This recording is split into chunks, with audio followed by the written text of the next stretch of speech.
attention for now the third consecutive season. Burrow's recent comments and play has really raised some eyebrows about his commitment. And yesterday, he answered more questions about his future in Cincy. Is there any world in your mind where you're not the quarterback of the Bengals next year? I can't see that, no. Have you ever thought about the possibility of not being the quarterback here during your career, or? You think about a lot of things. Okay, think about a lot of things. So should we be thinking about a way maybe Joe Burrow should find his way out of Cincinnati? I think so, and I think the way that he has managed and communicated with the media is him making it very clear. Hey, this is not going to continue to be this way. Not with me as your quarterback. Like, losing stinks. Like when you are a high-level competitor and you go from basically winning all the time in your life, which Joe Burrow did, to now losing all the time, it wears on you. I don't care how much money you make. I'm not minimizing, in the grand scheme of things, how amazing his life is when it comes to that element. But a lot of those guys don't play for just that. That's the benefit of it. And I think what you're seeing is the beating that he's taking and the losing wearing on him. And I think he's using the media. He's not dumb. He's a highly intelligent person to continue to sit there and say, it's going to change. If I'm here, this is going to be different. And if I'm not here, or if you are other teams, listen to me, I'm not happy. Come get me. Figure out a way. The reality is this. I think that there's a very little lack of hope in Cincinnati. If we look at why they are where they are, this team has not drafted, certainly at the top of the draft, difference makers. They've found some nice pieces in the third or fourth round, but their first and second round picks, and I'm leaving this year's draft class as undetermined, there just hasn't been really, outside of Jamar, like a real difference maker. And so if you're the quarterback, you're sitting there saying, all right, for everyone who goes away, they paid your receivers, there's the best chance to win, all right? So, like, you're trying to win. Where can you point to and say, like, you know what, right now it's bad, but I've got this track record of us drafting difference makers early in rounds, and we can reboot this quickly. I think there's some decent cap space, but I think Joe Burrow's like, if I'm going to stay here, it ain't going to be like this. I think what Joe Burrow feels is truly a lack of hope, but I don't believe he should force his way out because these people actually listen to him. Now, you may feel like they aren't good at their jobs because you aren't involved in who you draft and where you draft, but you were on First Take in New Orleans and you said, Jamar needs to be back, T needs to be back, Trey needs to be back, and they're all back. And so you actually have the cachet with how good you are, with how smart you are, to go sit with these executives, sit with that family, and say, this is what I need. Now, if they do every single thing you need and it's not good enough, you got to have some accountability for yourself, too. Can I ask you a question, though, with that? Because I know that's been said a lot.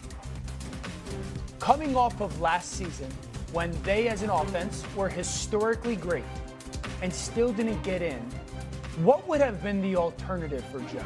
Well, one, I think the alternative is when you have a quarterback that is that good, you might not necessarily need both of them. You need Jamar, right? We've seen him play well with Yoshivash. We've seen him use Gesicki in the past game. Like, there were other ways to go about this than paying two wide receivers that well, but I don't have an issue with it. Yeah. I don't have an issue saying that they did that. My issue is if you're Joe Burrow, there has to be some level of accountability that these people are trying. You did get injured. A toe is a freak thing. People get sacked. People get hit. And so I understand there's a level of trepidation for him, but he does need to take some accountability and say, I can have these conversations. The Philadelphia Eagles have the cheapest defense in football, and they're great because they draft well, they make smart signings and trades, and they're well coached. It's not Joe Burrow's job to be the GM of the Cincinnati Bengals. And Ryan, I'm with you insofar as I don't look at this offense and say, well, like, oh, Joe Burrow gets no help. And like, he chose to have those wide receivers. He wanted them, and that's part of the plan in Cincinnati. I get that. We discussed Joe Burrow's future in Cincinnati last week, and I said the Bengals shouldn't trade him. I believe. Of course not. Of course not. We're looking at this now from Joe Burrow's perspective, which is different. Like, if I'm the Bengals, I'm still hanging up the phone and saying, no, there's no precedent that's really comparable to this type of quarterback at this age. If I'm Joe, and getting back to the Super Bowl matters great to me, and we can try to read into his statements. We truly don't know his timeline and how he feels. But if it matters to them, I need to see some improvement on this defense next year. It's not going to be Yes, a top 10 I agree with defense. that. And we don't talk about this front office and criticize them the way we should because we just write off, it's the Bengals. They do things a different way. They're cheap.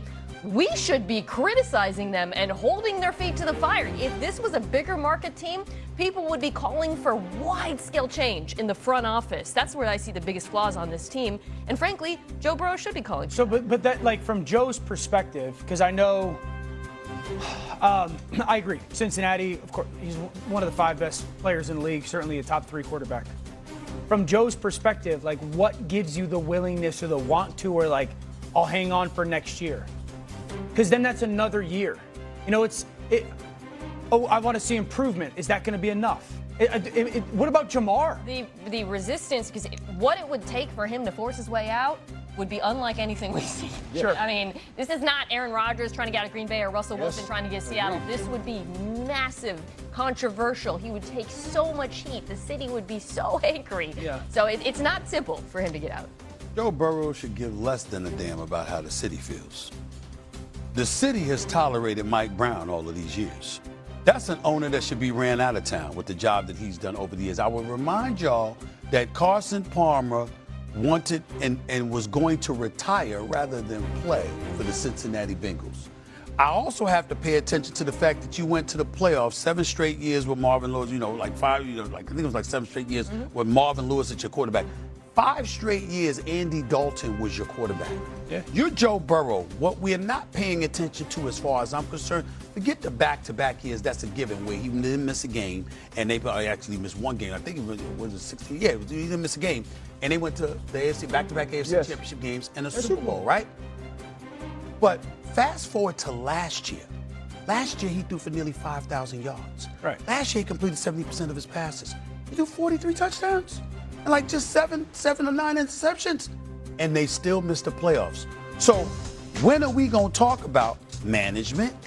When are we going to talk about Zach Taylor? How many times have you seen me say on this show, when we going to investigate that man and what they've been doing in the offseason? Because they're never ready to play at the start of September. This year was different.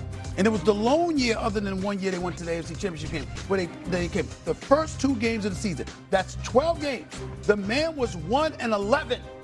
How are you consistently not having your team ready? Why do I bring that up? Because what can get exhausting is when, like, we can use television here. Yeah.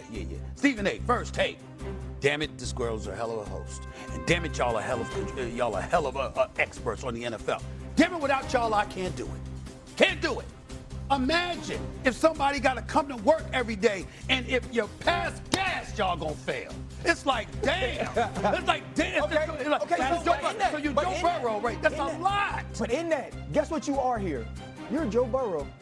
You're the Joe Burrow of First Take. Because Shay doesn't get to host First Take if they don't come to you first. If that's not something you're comfortable with. Now, as good as she is at it, all the executives could have wanted her to do it, the producers. If they came to you and you'd have been like, nah, like I don't really vibe with her, she wouldn't be the host.